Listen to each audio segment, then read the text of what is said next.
Nima uchun Eronni g'azablantirdingiz? Ularni bizga hujum qilishga provokatsiya qildingiz. Men Eronning bunday raketa qobiliyatiga ega ekanligini bilmagandim. Isroil rasmiylari Eronga urush ochganidan pushaymon bo'ldi.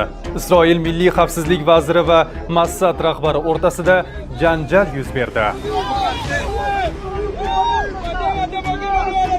Erondan Isroilga yetib borish uchun atigi 5 daqiqa sarflaydi. Eron raketasoziy sanoatini yangi bosqichga olib chiqdi. Ilk gipertovushli raketasi namoyish etildi. Eron va raketa. Bu ikkisi aksar hollarda parallel keladi. Bejizga emas. Mamlakat qariyb yarim asrdan beri belni sindiruvchi sanksiyalar ostida yashashiga qaramay, raketa державасidan biriga aylandi. Harbiy sanoatning mazkur yo'nalish bo'yicha dunyoning yetakchi davlatlaridan biri bo'ldi. Bu bilan Qo'shma Shtatlarning Yaqin Sharqdagi harbiy bazalariga, Isroil va hatto Yevropaga qo'li yetadigan darajaga chiqdi. Hozir esa bu imkoniyatdan Isroilga jiddiy talafot yetkazishda foydalanmoqda. Oxirgi paytlarda jinsiy faollik susayganmi? Hissiyot yo'qoldimi? Peshobdagi muammolar tinchlik bermayaptimi? Endi xavotirga o'rin yo'q.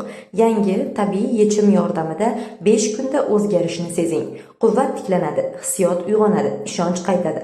Hayotingizdagi kuch va baxt tabiiy yo'l bilan hech qanday kimyoviy dorilarsiz hayotingizga kuch va baxt olib keling. Bugun sinab ko'ring, natijani o'zingiz ko'ring. Tabiiy yechim, 5 kunda natija. Eron va Isroil o'rtasidagi urushda keskinlik nafaqat tashqaridan, balki Isroil rahbariyati ichida ham chuqur bahslarni yuzaga chiqardi. Isroil milliy xavfsizlik vaziri va Mossad rahbari o'rtasidagi keskin tortishuv mavjud tahdidlarni aniq baholash va ularga tayyorgarlik masalasini kun tartibiga chiqardi. Nima uchun Eronni g'azablantirdingiz? Ularni bizga hujum qilishga provokatsiya qildingiz. Men Eronning bunday raketa qobiliyatiga ega ekanligini bilmagandim. Bema'nilik. Eron rahbariyatining qayerda uxlayotganini va hojatxonaga to'satdan borishini kuzatuvchi razvedka xodimlari ularning raketa tizimlarining imkoniyatlaridan bexabar edimi?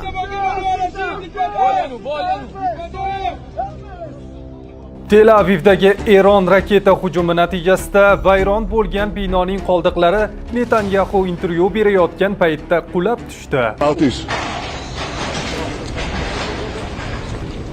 Isroilning temir gumbaz havo mudofaa tizimlarining havo inshootlarini tutib olish samaradorligi 90% dan 65% ga kamaydi.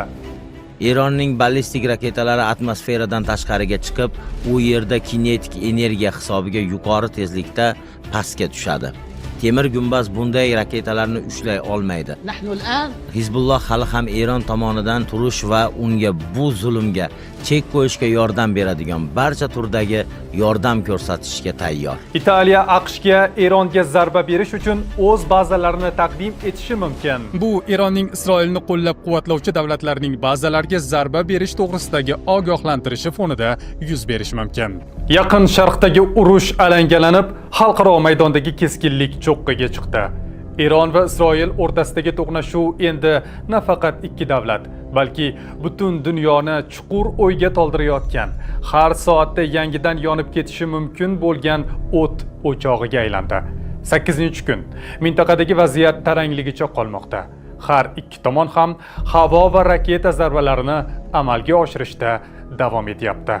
20-iyun kuni tunda Isroil harbiy havo kuchlari Tehrondagi yadroviy tadqiqot markazi, raketa ishlab chiqaruvchi obyektlar va boshqa o'nlab harbiy inshootlarga zarbalar berdi. Tunda amalga oshirilgan operatsiyada 60 ta jangovar samolyotdan foydalanilgan bo'lib, ular tomonidan taxminan 120 ta o'q-dori ishlatilgan, deyiladi Isroil mudofaa armiyasi xabarida. Eron tomoni hozircha Isroilning mazkur hujumi yuzasidan rasmiy bayonot bergani yo'q. Isroil Tehron yaqinida raketa uchirishga mo'ljallangan platformani ham yo'q qilganini ma'lum qildi. Isroil tomonining da'vo qilishicha, hozir Eron ixtiyorida taxminan 100 ta ballistik raketa uchirish platformasi qolgan. Bu mojaro boshlangunga qadar bo'lgan ko'rsatkichning 3 dan 2 qismi deya ishoniladi. Eronning javob zarbasi ham Isroilnikidan kam bo'lmadi. Erta tongda Isroilning Bersheva shahriga uyushtirilgan hujum oqibatida 18 kishi tan jarohati oldi. Raketalardan biri Microsoft ofisi yaqiniga kelib tushgan. Portlash to'lqini ofis oynalarini uchirib yuborgan. Turar joy binolari ham shikastlangan. Eron raketasi Isroil janubiga quladi. Isroilning bir qancha hududlarda trevoga signallari yangradi. Microsoft kompaniyasi ofisiga qisman zarar yetgani ma'lum qilindi. Shuningdek, kamida 6 ta avtomobil yonib ketgan. Eron Isroilning 475 milliard dollarlik fond bozoriga ham zarba berdi. Hujum haqidagi xabar tarqalishi bilan moliya bozori keskin reaksiya qildi. Treyderlar aktivlardan qutulishga shoshildilar. Bu esa shoshilinch sotuvlar to'lqinini keltirib chiqardi. Bir necha soat ichida Isroilning bazaviy fond indeksi 3% dan ko'proqqa tushib ketdi. Bu 2023-yildagi G'azodagi urushdan beri bir kunlik eng keskin pasayish bo'ldi. Rasmiy ma'lumotlarga ko'ra, Isroil kapital bozorining hajmi 475 milliard dollarga baholanadi va bu pasayish bozor qiymatining 14 milliard dollarga yo'qotilganini anglatadi. Eron raketalari Qo'shma Shtatlarning Yaqin Sharq mintaqasidagi 10 ta harbiy bazasiga ham yetib borishga qodir deya xabar bermoqda Tasnim agentligi. Oxirgi 48 soat ichida biz yangi taktika, Fattoh va Sijil raketalarini kombinatsiyasini qo'llaganimizni ko'rdingiz va ular birgalikda qo'llanilganda ular haqiqatdan ham dushmanning mudofaa tizimlarida jiddiy buzilishlarni keltirib chiqaradi. Isroilning temir gumbaz havo mudofaa tizimlarining havo nishonlarini tutib olishda samaradorligi 90% dan 65% gacha kamaydi. Chunki tizim zamonaviy ballistik va gipertovushli raketalarning ommaviy hujumlarini qaytarishga tayyor emasligi o'z isbotini topdi. Isroil havo mudofaasi texnologik jihatdan dunyodagi eng ilg'or tizimlardan biri bo'lsa-da, Eronning gipertovushli va manyovr qila oladigan raketalari kabi zamonaviy tahdidlarga qarshi himoya qilishda hajm va vaqt jihatdan bosim ostida qolmoqda. Harbiy tahlilchi Sergey Migdalning ta'kidlashicha, Isroilning temir gumbaz tizimi bunday uzoq masofali va murakkab ballistik raketalarni tutib qola olmaydi. Eronning ballistik raketalari atmosferadan tashqariga chiqib, u yerda kinetik energiya hisobiga yuqori tezlikda pastga tushadi. Temir gumbaz bunday raketalarni ushlay olmaydi. Biroq Isroilda bunga qarshi ishlatiladigan ikki asosiy tizim mavjud: o'q va Amerikaning Z tizimi. Aynan ular bunday raketalarni atmosferaning yuqori qatlamida 100 kilometr uzoqlikda tutib qoladi. Shuningdek, tahlilchi gipertovushli raketalarni aniqlash va yo'q qilish juda murakkab ekanini aytib o'tgan. Eron bilan urush Isroilga kuniga yuzlab million dollarga tushmoqda.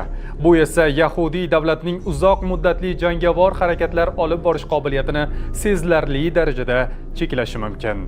Xabarlarga ko'ra, Isroil kuniga 200 million dollargacha mablag'ni havo mudofaasiga sarflamoqda.